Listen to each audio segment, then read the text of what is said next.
Assalamualaikum, Tajaha. Okey, hari ni kita sambung lagi Fu Yun Mu. Fu Yun Mu.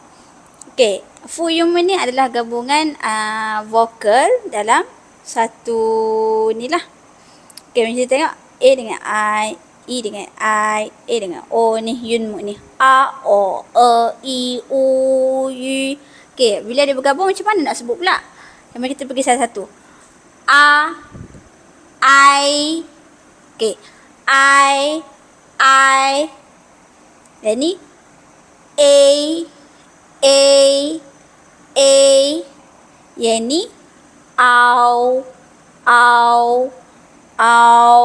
yang ni sebut huruf O dulu. O,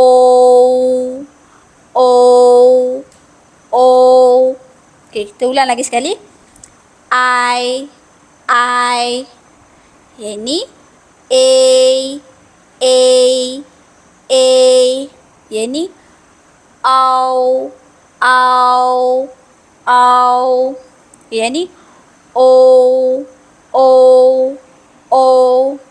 Okey, kalau kita tengok di bahagian bawah pula, huruf I dengan A, I dengan E. Okey, yang ni I, untuk memudahkan, kita tukar huruf I ni kepada huruf Y.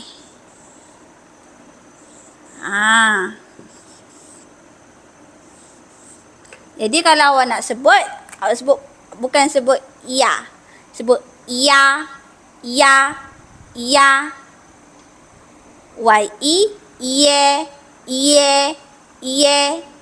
Boleh? Yang ni kita buang I, kita tukar kepada huruf Y, iaitu jadi yau. Okey, au, yau. Okey, yang ni yo, o,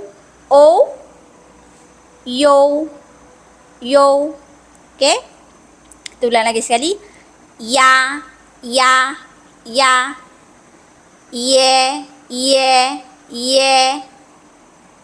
yau,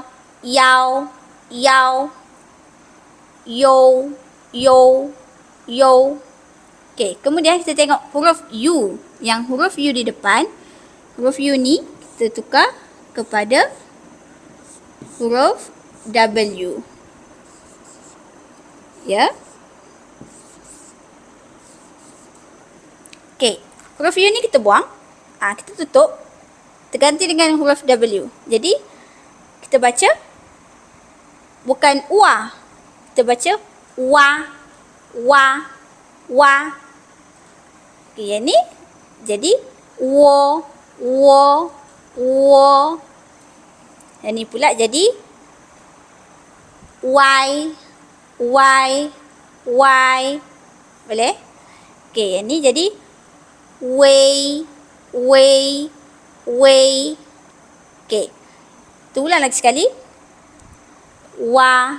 Wo.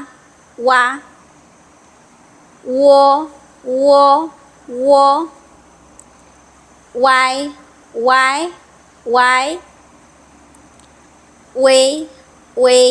Wei. Okey, yang ni ingat huruf yu, yue.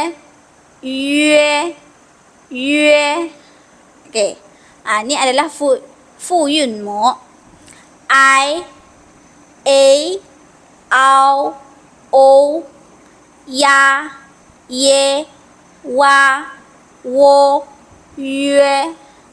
Ini Yau, Yo, Y, Wei. Okey. Kita cuba letak syemuk. Contoh syemuk kat sini. Kita letak huruf puo. Kita cuba puo, I, pai. Puo, I, pai. Okey, cuba letak huruf puo juga. Puo, A, pei. Puo, A, pei. Okey. Letak huruf puo juga. po, au, pau, pau, pau. Okey. Yang ni kita cuba letak huruf mo, mo, mo, o, mo, mo, mo. Boleh? Okey.